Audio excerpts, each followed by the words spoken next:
الحمد لله رب العالمين، الرحمن الرحيم، مالك يوم الدين. إياك نعبد وإياك نستعين. اهدنا الصراط المستقيم، صراط الذين أنعمت عليهم غير المغضوب عليهم ولا الضالين.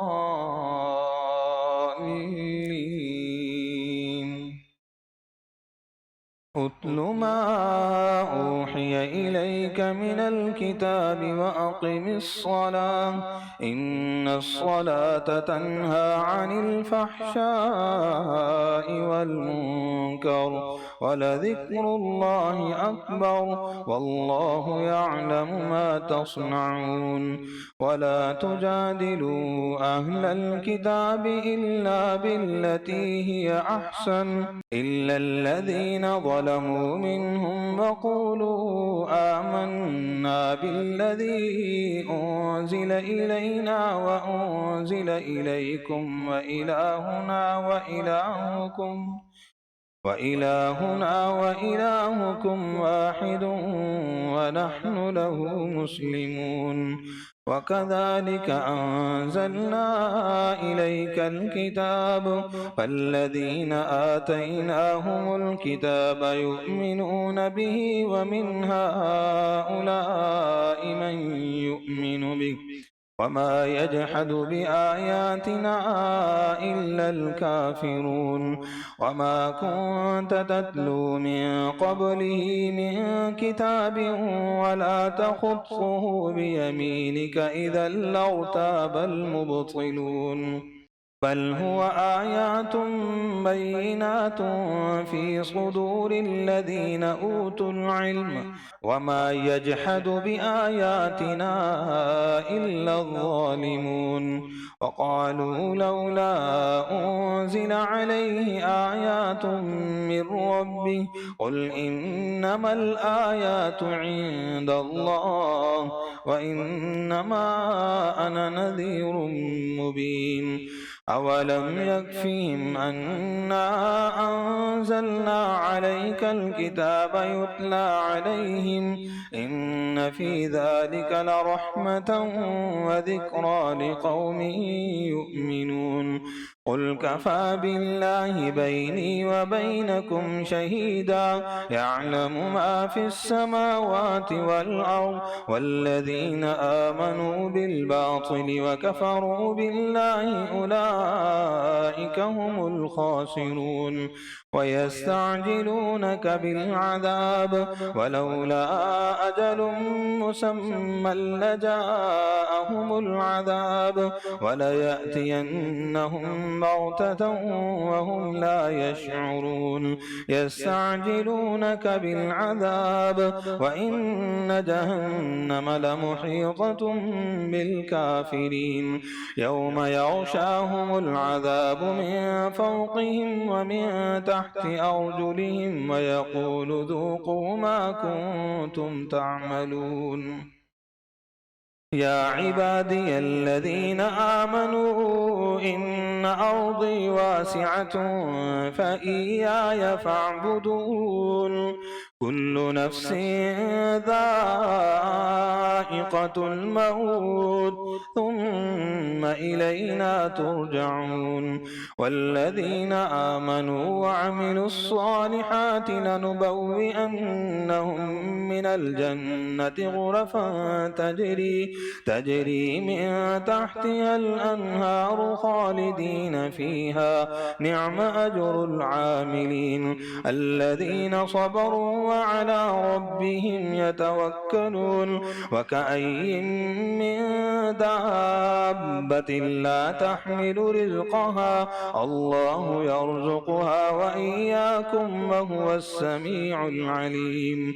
ولئن سألتهم من خلق السماوات والأرض وسخر الشمس والقمر ليقولن الله، فأنى يؤفكون الله يبسط الرزق لمن يشاء من عباده ويقدر له إن الله بكل شيء عليم ولئن سألتهم من نزل من السماء ماء فأحيا به الأرض من بعد موتها ليقولن الله قل الحمد لله بل أكثرهم لا يعقلون وما هذه الحياة الدنيا إلا لهو ولعب وإن الدار الآخرة لهي الحيوان لو كانوا يعلمون فإذا ركبوا في الفلك دعوا الله مخلصين له الدين فلما نجاهم إلى البر إذا هم يشركون ليكفروا بما آتيناهم وليتمتعوا فسوف يعلمون أولم يروا أنا جعلنا حرما آمنا ويتخطف الناس من حولهم أفبالباطل يؤمنون وبنعمة الله يكفرون ومن أظلم ممن افترى على الله كذبا أو كذب بالحق لما جاءه أليس في جهنم مثوى للكافرين والذين جاهدوا فينا لنهدينهم سبلنا وإن الله لمع المحسنين ألف لام ميم غلبت الروم في أدنى الأرض وهم من بعد غلبهم سيغلبون في بضع سنين لله الأمر من قبل ومن بعد ويومئذ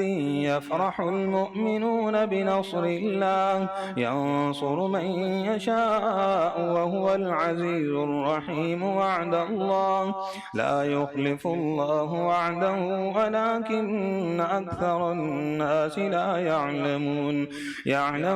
ظاهرا من الحياة الدنيا وهم عن الآخرة هم غافلون أولم يتفكروا في أنفسهم ما خلق الله السماوات والأرض وما بينهما إلا بالحق وأجل مسمى وإن كثيرا من الناس بلقاء ربهم لكافرون أولم يسيروا في الأرض فينظروا كيف كان عاقبة الذين من قبلهم كانوا أشد منهم قوة وأثاروا الأرض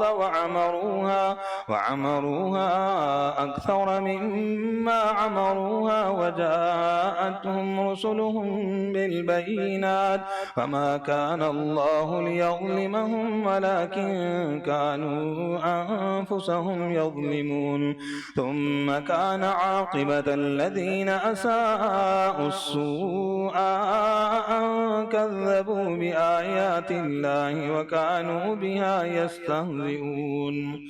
الله يبدأ الخلق ثم يعيده ثم إليه ترجعون ويوم تقوم الساعة يبلس المجرمون ولم يكن لهم من شركائهم شفعاء وكانوا بشركائهم كافرين ويوم تقوم الساعة يومئذ يتفرقون فأما الذين آمنوا وعملوا الصالحات فهم في روضة يحبرون وأما الذين كفروا وكذبوا بآياتنا ولقاء الآخرة فأولئك في العذاب محضرون فسبحان الله حين تمسون وحين تصبحون وله الحمد في السماوات والأرض وعشيا وحين تظهرون يخرج الحي من الميت ويخرج الميت من الحي ويحيي الأرض بعد موتها وكذلك تخرجون ومن آياته أن خلقكم من تراب ثم إذا أنتم بشر تنتشرون ومن آياته أن خلق لكم من أنفسكم أزواجا لتسكنوا إليها وجعل بينكم مودة ورحمة إن في ذلك لآيات لقوم يتفكرون ومن آياته خلق السماوات والأرض واختلاف ألسنتكم وألوانكم إن في ذلك لآيات للعالمين ومن آياته منامكم بالليل والنهار وابتغاؤكم من فضله إن في ذلك لآيات لقوم يسمعون ومن آياته يريكم البرق خوفا وطمعا وينزل من السماء ماء فيحيي به الأرض بعد موتها إن في ذلك لآيات لقوم يعقلون ومن آياته أن تقوم السماء والأرض بأمره ثم إذا دعاكم دعوة من الأرض إذا أنتم تخرجون وله من في السماوات والأرض كل له قانتون وهو الذي يبدأ الخلق ثم يعيده وهو أهون عليه وله المثل الأعلى في السماوات والأرض وهو العزيز الحكيم ضرب لكم مثلا من أنفسكم هل لكم مما ملكت أيمانكم من شركاء فيما رزقناكم فأنتم فيه سواء تخافونهم كخيفتكم أنفسكم كذلك نفصل الآيات لقوم يعقلون بل اتبع الذين ظلموا أهواءهم بغير علم فمن يهدي من أضل الله وما لهم من ناصرين فأقم وجهك للدين حنيفا فطرة الله التي فطر الناس عليها لا تبديل لخلق الله ذلك الدين القيم ولكن أكثر الناس لا يعلمون منيبين إليه واتقوه وأقيموا الصلاة ولا تكونوا من المشركين من الذين فرقوا دينهم وكانوا شيعا كل حزب بما لديهم فرحون وإذا مس الناس ضر دعوا ربهم منيبين إليه ثم إذا أذاقهم منه رحمة إذا فريق منهم بربهم يشركون ليكفروا بما آتيناهم فتمتعوا فسوف تعلمون أم أنزلنا عليهم سلطانا فهو يتكلم بما كانوا به يشركون وإذا أذقنا الناس رحمة فرحوا بها وإن تصبهم سيئة بما قدمت أيديهم إذا هم يقنطون أولم يروا أن الله يبسط الرزق لمن يشاء ويقدر إن في ذلك لآيات لقوم يؤمنون فآت ذا القربى حقه والمسكين وابن السبيل ذلك خير للذين يريدون وجه الله وأولئك هم المفلحون وما آتيتم من ربا ليربو في أموال الناس فلا يربو عند الله وما آتيتم من زكاة تريدون وجه الله فأولئك هم المضعفون الله الذي خلقكم ثم رزقكم ثم يميتكم ثم يحييكم هل من شركائكم من يفعل من ذلكم من شيء سبحانه وتعالى عما يشركون ظهر الفساد في البر والبحر بما كسبت أيدي الناس ليذيقهم بعض الذي عملوا لعلهم يرجعون قل سيروا في الأرض فانظروا كيف كان عاقبة الذين من قبل كان أكثرهم مشركين فأقم وجهك للدين القيم من قبل أن يأتي يوم لا مرد له من الله يومئذ يصدعون من كفر فعليه كفره ومن عمل صالحا فلأنفسهم يمهدون ليجزي الذين آمنوا وعملوا الصالحات من فضله إنه لا يحب الكافرين ومن آياته أن يرسل الرياح مبشرات وليذيقكم من رحمته ولتجري الفلك بأمره ولتبتغوا من فضله ولعلكم تشكرون ولقد أرسلنا من قبلك رسلا إلى قومهم فجاءوهم بالبينات فانتقمنا من الذين أجرموا وكان حقا علينا نصر المؤمنين الله الذي يرسل الرياح فتثير سحابا فيبسطه في السماء كيف يشاء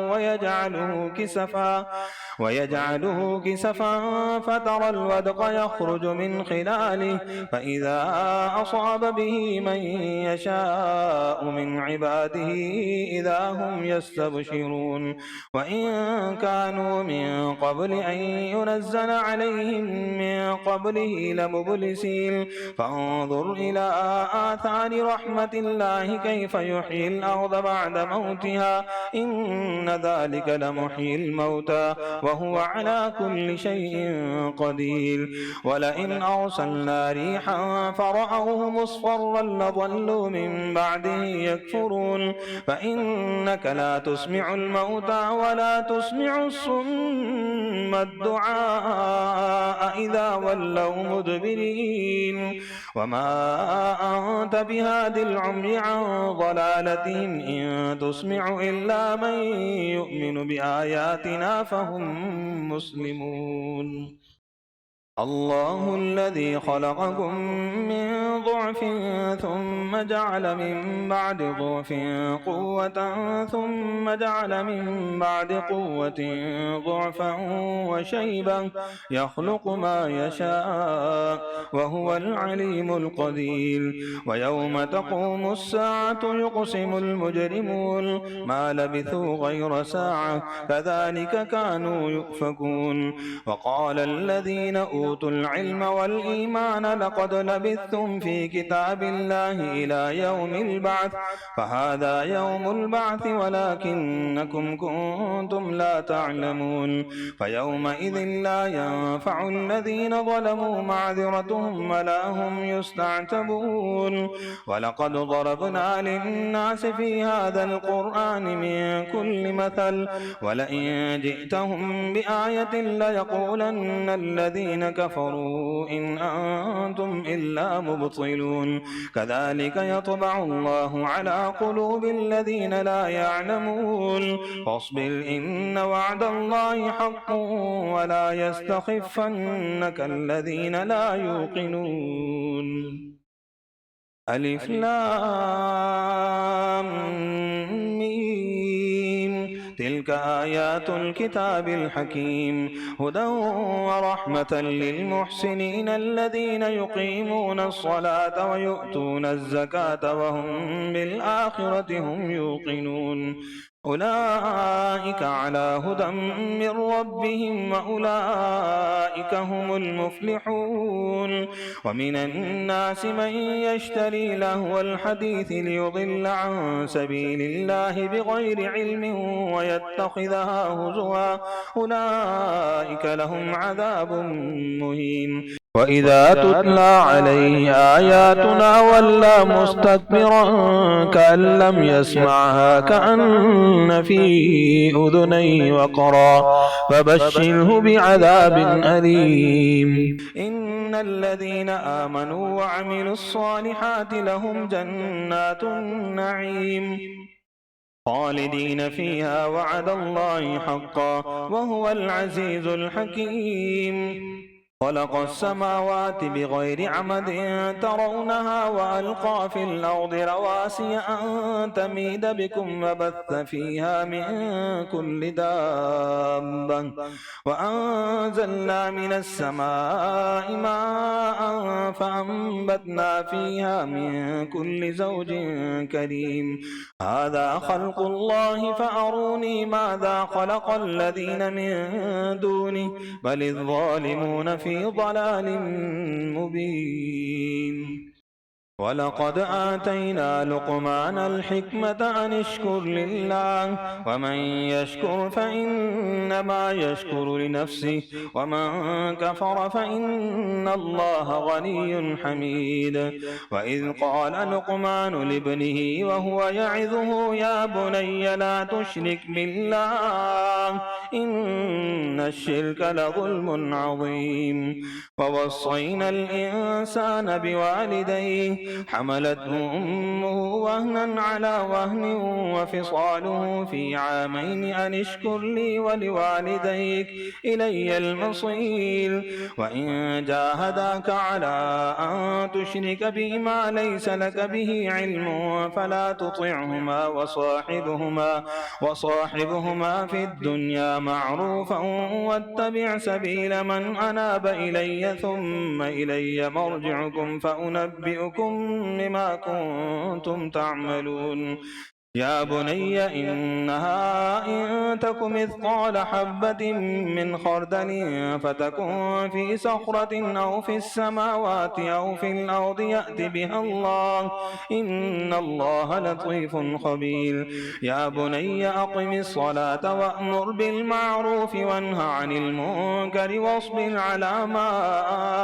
أصابك إن ذلك من عزم الأمور. ولا تصعر خدك للناس ولا تمش في الأرض مرحا إن الله لا يحب كل مختال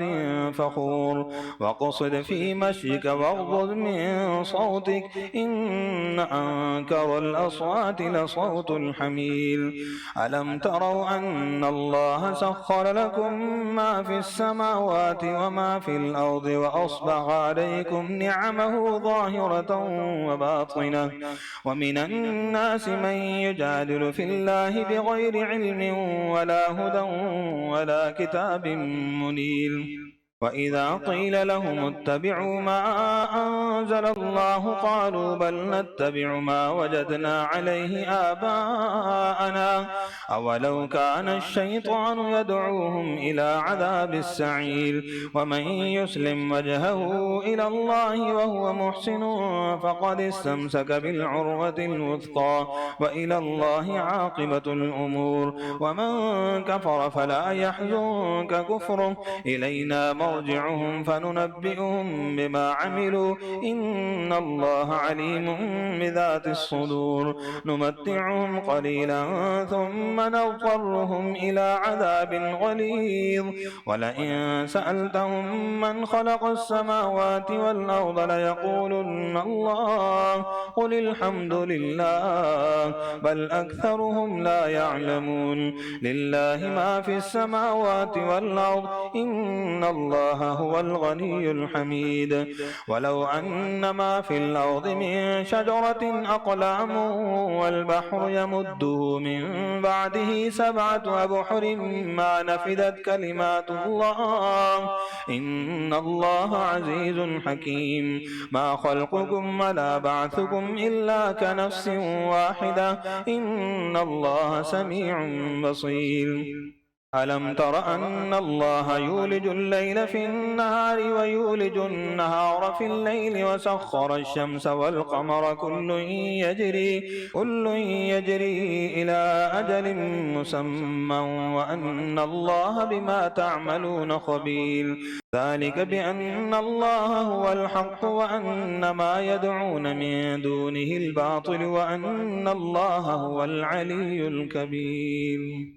ألم تر أن الفلك تجري في البحر بنعمة الله ليريكم من آياته إن في ذلك لآيات لكل صبار شكور وإذا غشيهم موج كالظلل دعوا الله مخلصين له الدين فلما نجاهم إلى البر فمنهم مقتصد وما يجحد بآياتنا إلا كل ختار كفور يا أيها الناس اتقوا ربكم واخشوا يوما لا يجزي والد عن ولده ولا مولود هو جاز عن والده شيئا إن وعد الله حق فلا تغرنكم الحياة الدنيا ولا يغرنكم بالله الغرور إن الله عنده علم الساعة وينزل الغيث ويعلم ما في الأرحام وما تدري نفس ماذا تكسب غدا وما تدري نفس بأي أرض تموت إن الله عليم خبير الحمد لله رب العالمين الرحمن الرحيم مالك يوم الدين إياك نعبد وإياك نستعين اهدنا الصراط المستقيم صراط الذين أنعمت عليهم غير المغضوب عليهم ولا الضالين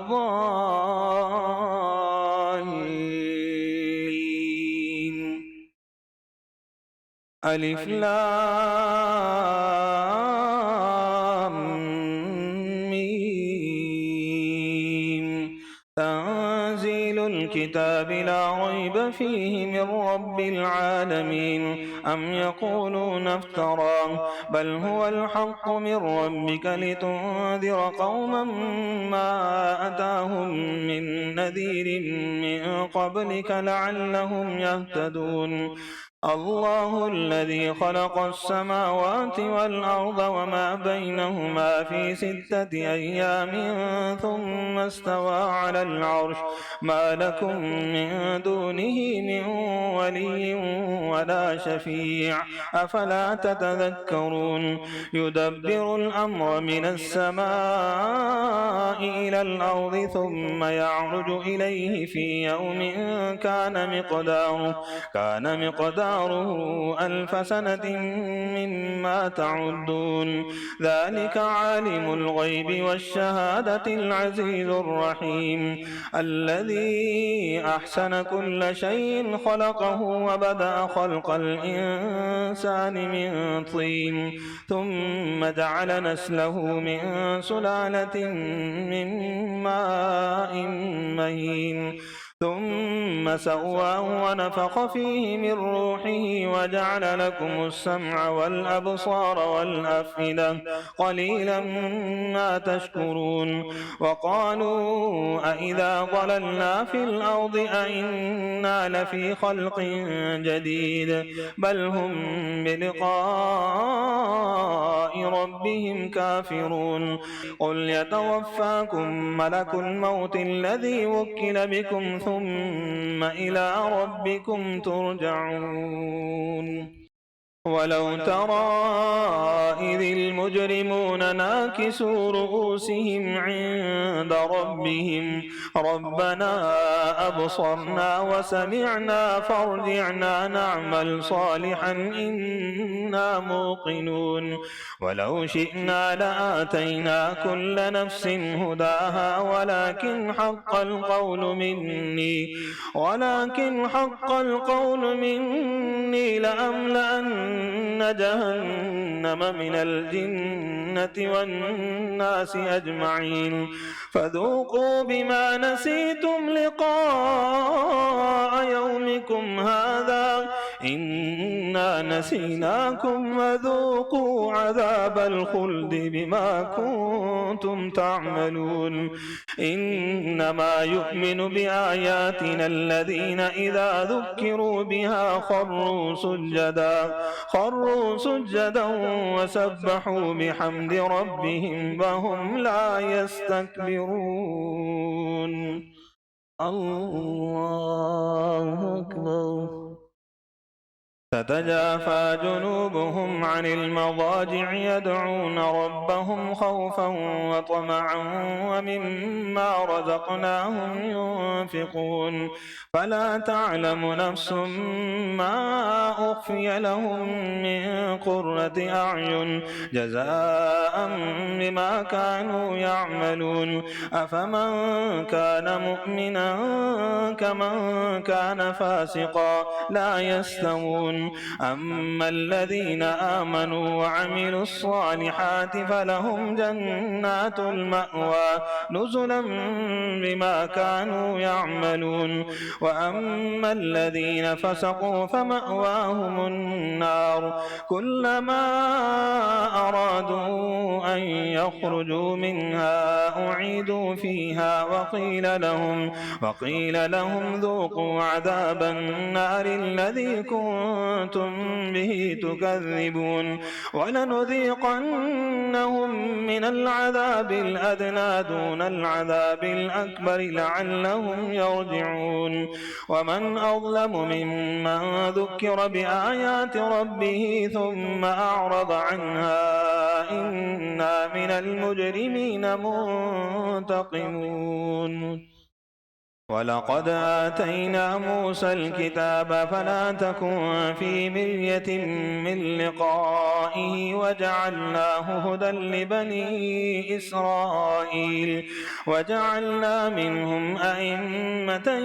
يهدون بأمرنا لما صبروا وكانوا بآياتنا يوقنون إن ربك هو يفصل بينهم يوم القيامة فيما كانوا فيه يختلفون أولم يهد لهم كم أهلكنا من قبلهم من القرون يمشون في مساكنهم إن في ذلك لآيات أفلا يسمعون أولم يروا أنا نسوق الماء إلى الأرض الجرز فنخرج به زرعا تأكل منه أنعامهم وأنفسهم أفلا يبصرون ويقولون متى هذا الفتح إن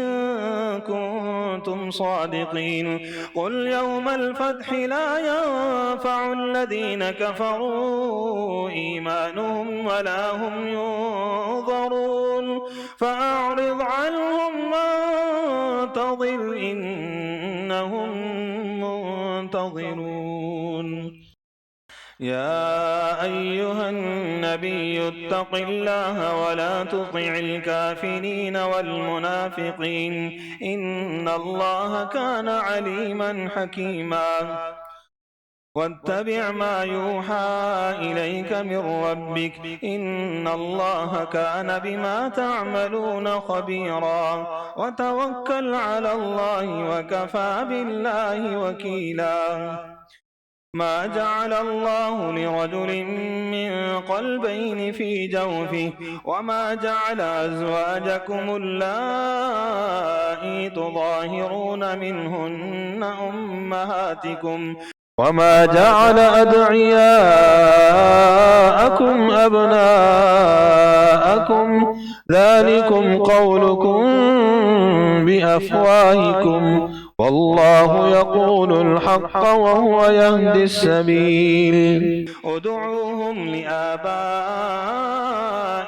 هو أقسط عند الله فإن لم تعلموا آباءهم فإخوانكم في الدين ومواليكم وليس عليكم جناح فيما أخطأتم به ولكن ما تعمدت قلوبكم وكان الله غفورا رحيما النبي أولى بالمؤمنين من أنفسهم وأزواجه أمهاتهم وأولو الأرحام بعضهم أولى ببعض في كتاب الله من المؤمنين والمهاجرين إلا أن تفعلوا إلى أوليائكم آبائكم معروفا كان ذلك في الكتاب مسطورا وإذ أخذنا من النبيين ميثاقهم ومنك ومن نوح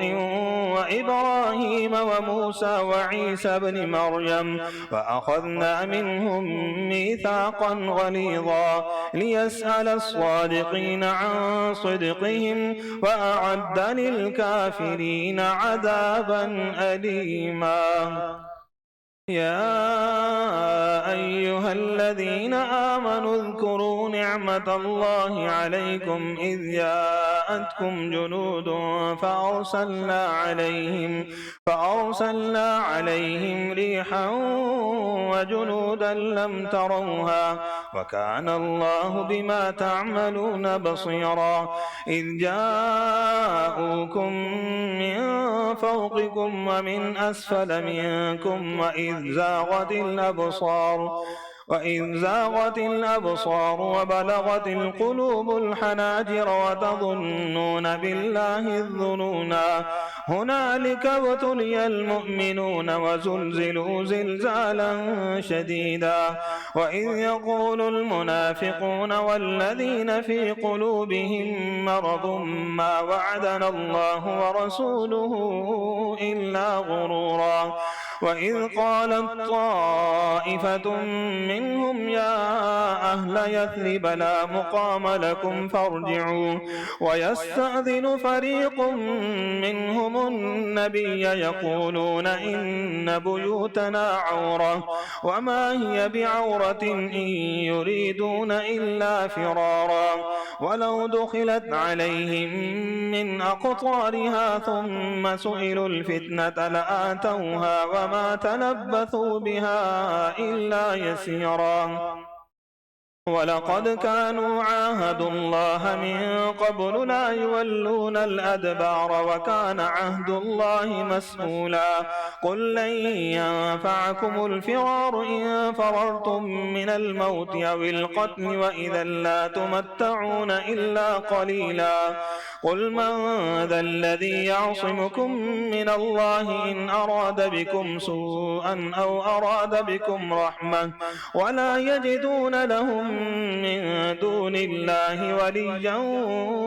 ولا نصيرا. قد يعلم الله المعوقين منكم والقائلين لإخوانهم هلم إلينا ولا يأتون البأس إلا قليلا أشحة عليكم فإذا جاء الخوف رأيتهم ينظرون إليك تدور أعينهم كالذي يغشى عليه من الموت فإذا ذهب الخوف سلقوكم بألسنة حداد أشحة على الخير أولئك لم يؤمنوا فأحبط الله أعمالهم وكان ذلك على الله يسيرا. يحسبون الأحزاب لم يذهبوا وإن يأتي الأحزاب يودوا لو أنهم بادون في الأعراب يسألون عن أنبائكم ولو كانوا فيكم ما قاتلوا إلا قليلا. لقد كان لكم في رسول الله أسوة حسنة لمن كان يرجو الله واليوم الآخر وذكر الله كثيرا. ولما رأى المؤمنون الأحزاب قالوا هذا ما وعدنا الله ورسوله وصدق الله ورسوله وما زادهم إلا إيمانا وتسليما. من المؤمنين رجال صدقوا ما عاهدوا الله عليه فمنهم من قضى نحبه ومنهم من ينتظر وما بدلوا تبديلا ليجزي الله الصادقين بصدقهم ويعذب المنافقين إن شاء أو يتوب عليهم إن الله كان غفورا رحيما ورد الله الذين كفروا بغيظهم لم ينالوا خيرا وكفى الله المؤمنين القتال وكان الله قويا عزيزا وأنزل الذين ظاهروهم من أهل الكتاب من صياصيهم وقذف في قلوبهم الرعب فريقا تقتلون وتأسرون فريقا وأورثكم أرضهم وديارهم وأموالهم وأرضا لم تطئوها وكان الله على كل شيء قديرا يا أيها النبي قل لأزواجك إن كنتن تردن الحياة الدنيا وزينتها فتعالين أمتعكن وأسرحكن سراحا جميلا وإن كنتن تردن الله ورسوله والدار الآخرة فإن الله أعد للمحسنات منكن أجرا عظيما يا نساء النبي من يأت منكن بفاحشة مبينة يضاعف لها العذاب ضعفين وكان ذلك على الله يسيرا